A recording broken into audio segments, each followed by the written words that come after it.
மச்சான் இந்த பொண்ணுங்களோட சைக்காலஜி தெரியுமா? இல்ல அவன் பெருசா ஏதோ செய்வான். இந்த நாம் எப்போ ஹாப்பியாக இருப்போம், நாம் எப்போ எமோஷனாக இருப்போம்னு நமக்கே சம்டைம் தெரியறதில்ல. யாராவது சோகமாக இருந்தால் அவங்களுக்கும் அவங்க பிரச்சனைக்கும் நிறைய டைம் நம்ம அவங்களுக்கு ஆறுதலாக இருந்திருப்போம். இதையே நம்ம ப்ரொஃபஷனலாக மாற்றி லட்சத்தில் சம்பாதிக்கலாம்னு சொன்னால் நம்புவீங்களா? இந்த வீடியோ சேவ் பண்ணிட்டு முழுசாக பாருங்கள் எப்படின்னு நான் சொல்கிறேன். ஹாய், நான் உங்கள் கவி. 100 நாளில் 100 கோர்ஸ் சீரீஸில் இன்றைக்கி 13 டே நம்ம பார்க்க வர கோர்ஸு சைக்காலஜி. மனிதனோட மனசு எப்படி வேலை செய்யுது, அவங்களோட ஃபீலிங்ஸை எமோஷனல் எப்படி கண்ட்ரோல் பண்ணுறது, ஒருத்தவங்க திங்கிங்கை எப்படி பாசிட்டிவாக மாற்றுறது, இதையெல்லாம் பற்றி இந்த கோர்ஸில் படிக்கலாம். வளர்ந்து வர ஏஐ வேர்ல்டில் ஒருத்தவங்களுக்கு ஒருத்தவங்க மனசு விட்டு பேசாத சூழலில் அவங்களோட மனசை புரிஞ்சு அதை ஹீல் பண்ணுற ஹானஸ்டான ப்ரொஃபஷனலுங்க இது. இதுக்கான டிமாண்ட் ஃப்யூச்சரில் அதிகமாகவே இருக்க போகுது.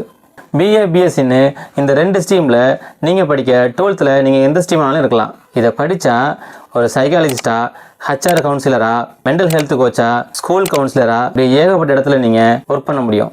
மற்றவங்க மனசை பற்றி படிக்கிற சயின்ஸை பற்றி ஃபுல் டீட்டெயில் தெரிஞ்சுக்க ஃபஸ்ட்டு கமெண்டில் பின் பண்ணியிருக்கேன், செக் பண்ணிக்கோங்க. இதே மாதிரியான யூஸ்ஃபுல் கிரியேட்டிவிட்டிக்கு நம்ம சேனலை ஃபாலோ பண்ணிக்கோங்க.